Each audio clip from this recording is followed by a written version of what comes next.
All right. Good morning, everyone. Good morning. Good morning. Welcome to episode 3 of the Business Banker Boss. I am David Wilson, managing principal of Fund You Up, here to present to you the Business Banker Boss. The Business Banker Boss is an opportunity to speak to business bankers, commercial bankers, and branch managers all over about their experience, what they do to help the business community, what they do to help keep the economy moving, success stories, learning about them, how they got into banking, kind of what makes them tick. Today, I have an awesome opportunity. I'm excited to speak to my good friend, Mr. Jeff Crook. Jeff Crook is our third business banker boss. So welcome, Jeff. Thank you for having me, David. Yeah, absolutely, absolutely. So why don't we start, Jeff? Tell us just a little bit about yourself, and then we'll get into kind of how you got started and some exciting stories you might have. Sure. Well, thanks for having me on today, David, and looking forward to all the rights and privileges that come along with this interview series here. I'm delighted. I'm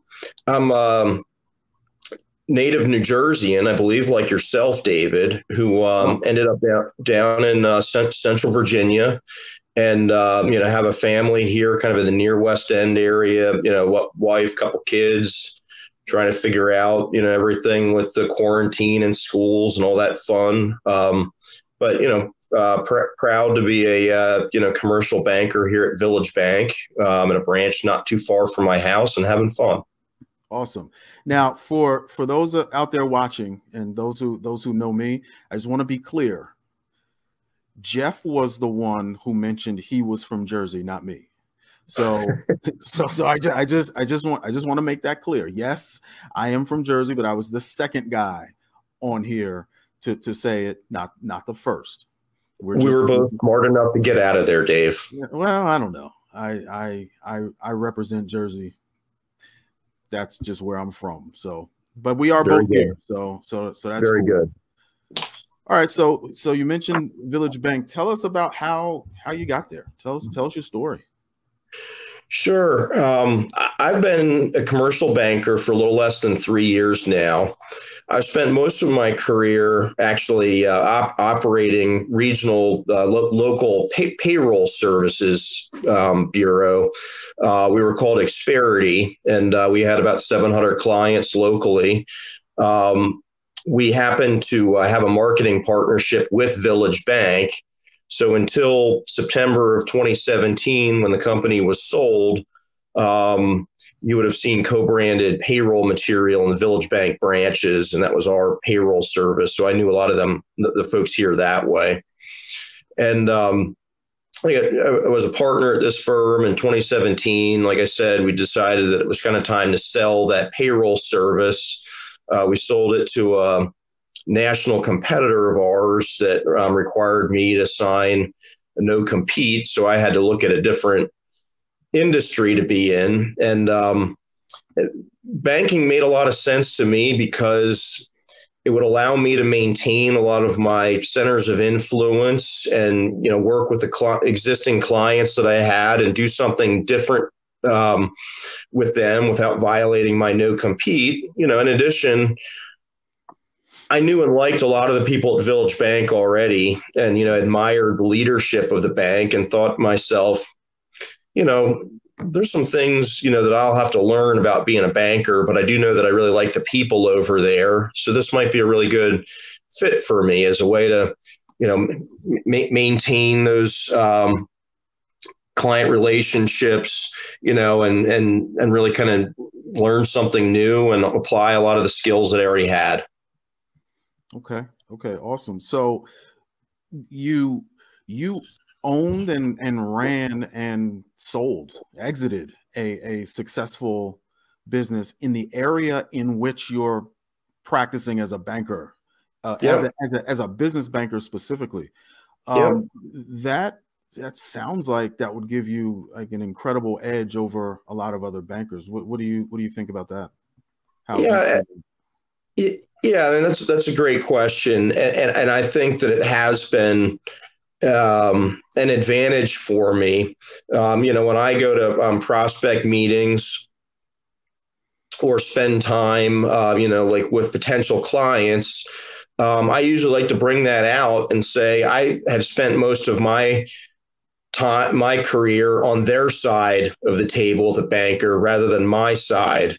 So I think it allows me, to empathize with them, a little bit better when they don't understand why a bank is, wants something to work the way they want it to work and how it doesn't, quite make sense. So, having been, on that side of the table, um, I've been in their shoes, and in addition, I've been, up until the last few years while I've been a banker, like I said, on the other side of the table, with appointments with bankers, I've enjoyed the opportunity to kind of learn not only about like commercial lending, but the other aspects of the bank, minimally to the degree that I can be dangerous, the treasury services or deposit services, things like that. So I can kind of go out there and really, be a hub of all the things that a client needs. My experience,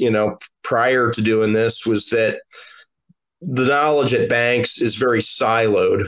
It always amazed me that I would sit across the table from bankers and three or four would come, and why did it require three or four to talk to me? It made me feel really special, but I really like, being able to go out there and kind of be, the one, or if there's an opportunity, that requires, a bit deeper knowledge, I can certainly bring some colleagues along, but I really like being a point person.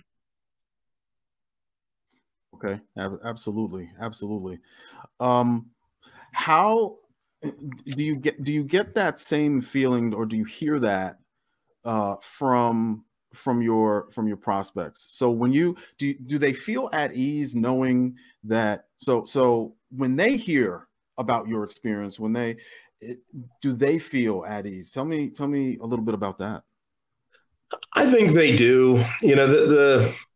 The clients, tend to have all had some experience, good or bad, like with bankers in the past. And, in a time where, not only banks, but all industries are streamlining processes and costs, I think I offer a value prop that they, desire. They want to speak with somebody that knows how to speak the language that they do, understands, like what a revenue cycle looks like, managing expenses, business stages, AR, AP, things like that, that I understood from my prior experience. So it's not kind of like I'm reading from a script. It's something that I actually lived. Right. But then throw in the soft side. So from a business owner, from a business owner's perspective, knowing that that sleepless night feeling, or that I need to make payroll feeling, it seems that would put them at ease as well. I would agree, and I think that's probably been highlighted even a bit more during this pandemic is, I like asking people how they're doing, how's business? A lot of times lately, with certain industries, I know that the answer isn't going to be a good, that things are fine and dandy, but I also think that my experience puts me in a position where maybe they feel like I'm just curious about their business, which I am, rather than kind of being a, checking under the carpet or, trying to figure out, some banker angle, like why I'm asking these questions. They're just genuine. Right. That's come up quite a bit. The difference between I don't want to pick on any bigger banks, but that product pushing person, that's not PPP, just product pushing person. The other PPP. The other PPP versus the relationship building, and I think a lot of business owners are not always accustomed to having that relationship, having that banker call and say, "Hey, how's it going? How are you doing?" Yeah, that's right. And I always feel like I have to qualify why I'm asking the question or why I'm not asking the question just to set them at ease. Like, hey, this question has nothing to do with, whether I'm going to renew your line of credit next year or something like that. I'm just curious, like just, right. Let me know. And just because their guards up around a banker and just to let them know that they can kind of like lower the gate a little bit. Sure. Okay. So you mentioned that you're at Village Bank. So Jeff Crook is at Village Bank, but Jeff Crook is also Jeff Crook. Tell us about is it more important to have a relationship with a banker or a relationship with a bank? Give us your thoughts about that.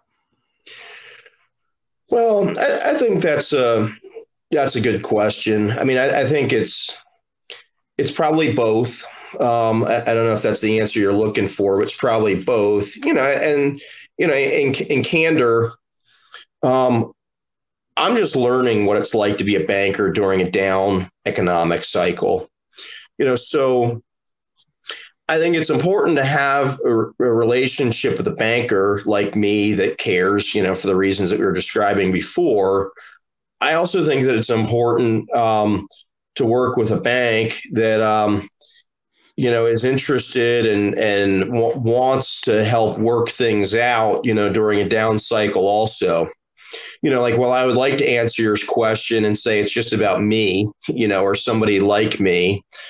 If I was working, at another bank and there was a more aggressive, approach to correcting, issues with a loan, I'm going to not have that much control over it. So in candor, I probably lack the perspective, to date to give a one way or another answer on that question. Like I think that I'm a good fit for what we do here. I enjoy working here. I think they find a lot of value in me, and I think, I don't want to, sell myself short, but I think it's a combination, Dave. Okay. All right. That's a good answer. That is definitely acceptable. So that said, we just went through the thing they call PPP. Mm-hmm. I want to hear some of your before I get into our relationship during PPP. I want you to get into what was going on behind the scenes. Sure. During that time, because a lot of people don't know that. Yeah, I mean, good question. You're going to force me to relive, some, kind of tense moments by asking that question, But yeah, I mean, it was a good experience. It didn't always feel good, along the way during the process, but there was, it was new for everybody, just like all of the borrowers and small businesses out there. We were hearing things like, this money has been authorized, but it'll be gone in 36 hours or 3 days. And whoever, gets the money is going to be a winner, and whoever doesn't is a loser. And it forced us to work, really hard, really fast, and in some instances, probably faster than banks typically feel comfortable doing, but we had to do it because the money might run out in 36 hours, and if you're a little bit more deliberate about it, you put yourself in a position where you miss, a really great opportunity to help your clients out. So, the rollout, and To the SBA's credit, they had never originated this volume of loans this quickly. I mean, there were things about the process that could have been handled better. However, it was like totally new territory for them too. The clients were asking us questions that we didn't always know the answers to. We were trying to be as responsive as possible, but in addition, it was like the entire marketplace kind of like collapsed on bankers who were willing to answer their phone and answer questions at that time. And there weren't a lot of them doing it. I don't say that, to discredit others because, in some instances, some of the larger banks, had caps on the amount of PPP loans they could originate because of asset size limits. But, in my experience, I feel like I provided value because of my previous payroll experience. A lot of the information about that was required to originate a PPP loan was payroll information. So, I was kind of at the matrix of, understanding my current role and kind of how banks handle the origination of loans, but also understanding the data that we were asking of our clients in order to originate the loans. So, it was weeks and weeks of round-the-clock effort on weekends, time away from family, but family understood that it was an important thing that we're doing. And clients were really grateful. I had a lot of clients, that, I told them that we had approved their SBA funding, broke down in tears. They were emotional about it. Again, acknowledging that all the media, and the marketplace said, hey, if you don't have your funds in, 3 days, you're hosed. Right. So that was, kind of the perspective there, as timing went along, there was multiple rounds of the funding itself, and, the program closed in early August, and there was still money left. There was still funds that were authorized that were left in the program. So kind of in hindsight, some of that urgency that was generated on everyone so initially was unwarranted. But, in that moment, when you're trying to keep your lights on and your doors open, as a small business owner, you had to act with a lot of urgency. So, sleepless nights, long hours, every day of the week, but, it was very gratifying too. Okay. That's great insight. Especially on the SBA piece, because I think you nailed it.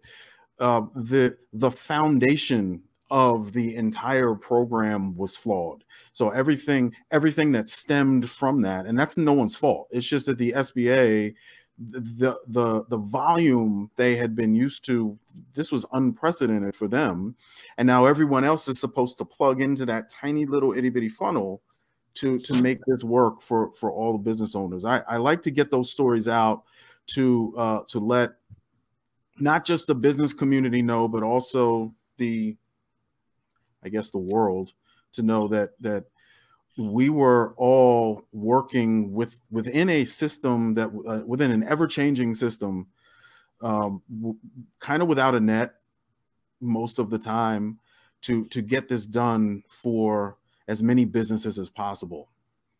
Yeah, that's right. And, to further that, there was a lot of new things, and flexibility by the SBA, and then there was folks like me that were on the front end of the client relationships and trying to make things happen in the bank. Then there's also a lot of folks that are kind of like, down the line, if you will, at the bank, that have to do with, getting paperwork out and getting, documents prepared for the loans and, loans funded. We're not a gigantic bank here at Village Bank. We got 9 branches. It's an unbelievable, thing that I learned during this process. We typically originate 700 or 800 commercial loans a year at Village Bank. Okay. Our loan documentation team prepared paperwork for 1,500 loans in 2 months, right, whereas they typically do half that in an entire calendar year.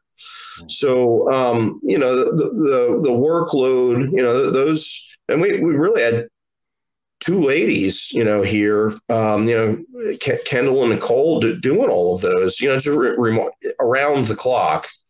If I was working 14 hours a day, they were probably working 17.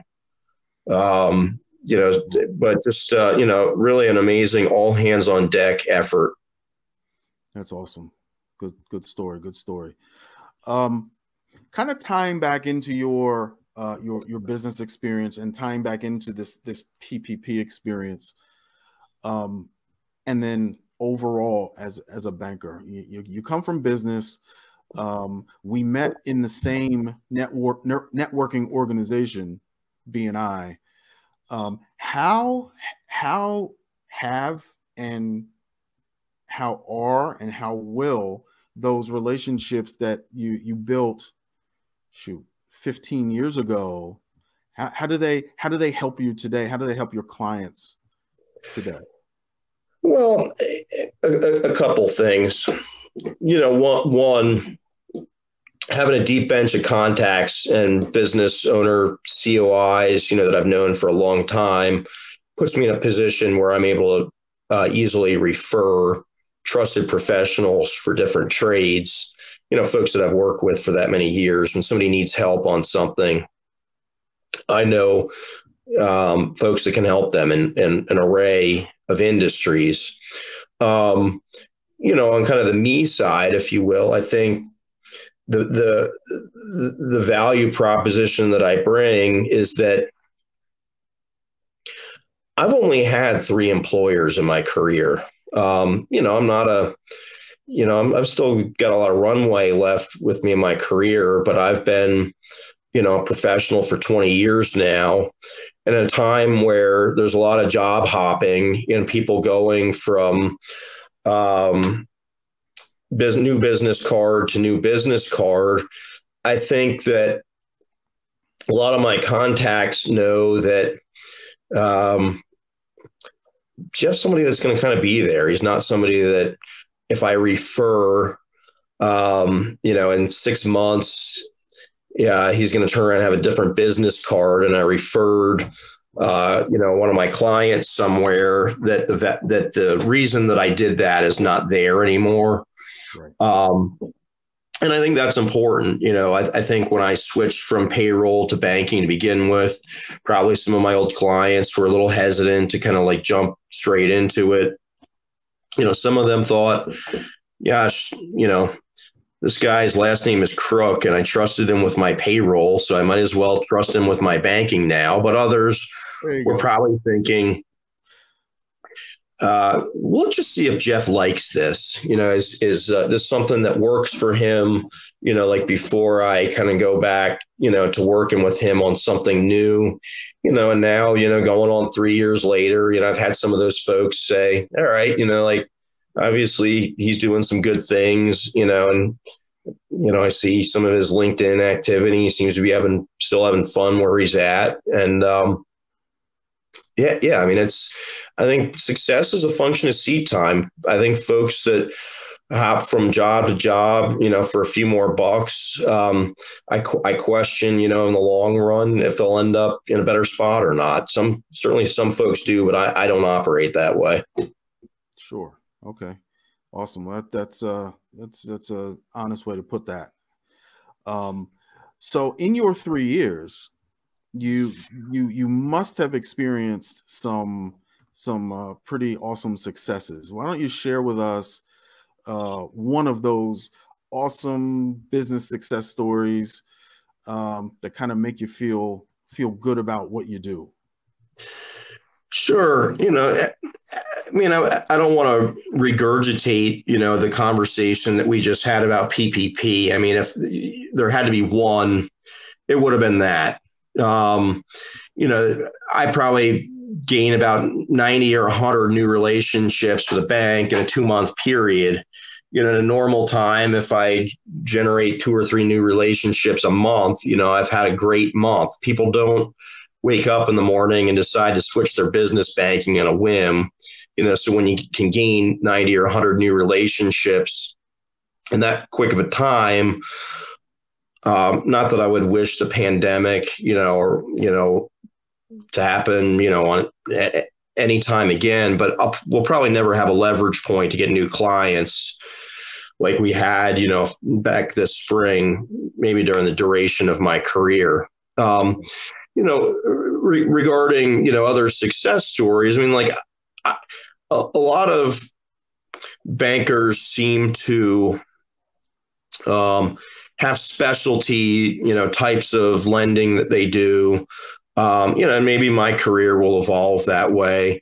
I really like being a generalist. I like having originated investment real estate loans, owner-occupied commercial mortgages, so all stuff related to real estate and appraisals and title and all the things that go into real estate loans. I've also really enjoyed originating traditional SBA loans. I've done a couple of those with business acquisitions, business partner buyouts, and those are clients that are extremely grateful because, I've given them an opportunity to, control their destiny, if you will.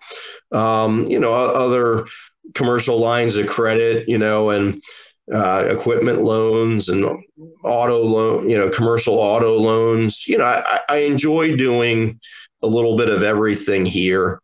And, kind of being a jack of all trades. I also really enjoy being able to, generate deposit business. I think a lot of lenders spend the bulk of their time trying to find loans. I like finding commercial deposit relationships with the bank because it's super important so that we have money to turn around and lend. So I really like to think that I'm pretty well-rounded in what I bring to the table here rather than have a specific area, of value. But to go back to answering your question, aside from the PPP, it's probably been some of the traditional SBA loans that allowed business owners to kind of buy a business and can control their destiny. Awesome. I love what you said about during the PPP, the calls that you would get once the business owner found out that they were actually going to get the money. I mean, this was an incredibly tense and anxious period for, dare I say, I mean, certainly most, but the vast majority of business owners because of the uncertainty. And I think what you provided for the small business community is some sort of hope that at least, yes, this is uncertain. Yes, this is chaotic, but I have this established relationship and I don't know how this is going to play out, but I feel confident that he's gonna help me. It's kind of like that peace of mind that the businesses got from you. Yeah, I would agree. It was, gratifying, feeling that way. It was great being looked at by some of these folks as a little bit of a hero, if you will. I certainly don't want to overplay my hand on that by any stretch, but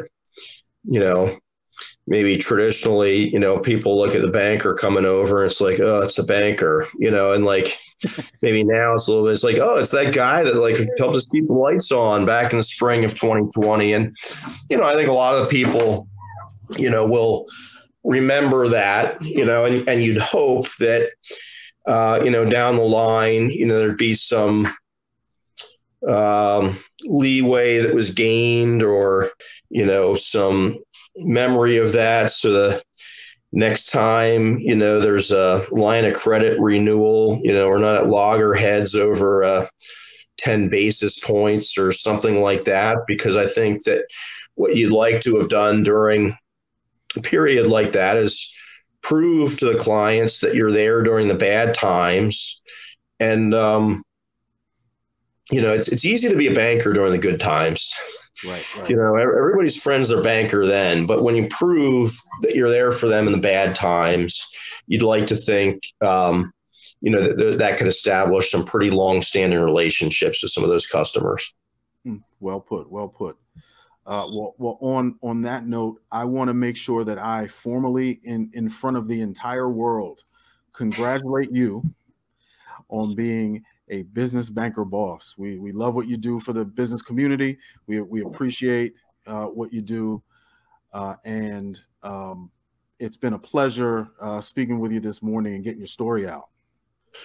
It's been a lot of fun doing this, Dave. I've never done anything like this before. You've made me feel a little special, so I appreciate that. And I will certainly be looking to tune in for future business banker boss installments as they come along. Thank you. Absolutely. And Jeff, just leave everyone with your with the best way to get in contact with you. If they like what they heard from you and they get a good feeling about you, how can they contact you?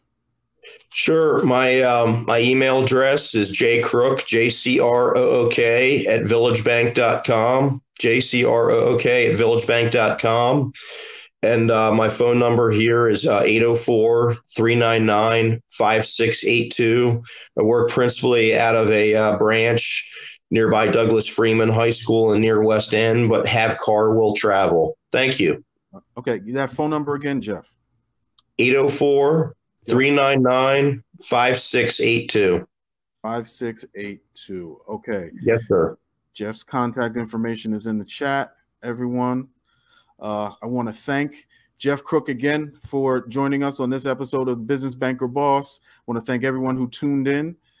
Thanks for watching. Look for episode 4 of the Business Banker Boss coming to you soon. Everyone have a marvelous day. I'm David Wilson, Managing Principal of Fund You Up, and it's been the episode number 3 of the Business Banker Boss. Jeff, take care. Thanks for joining us.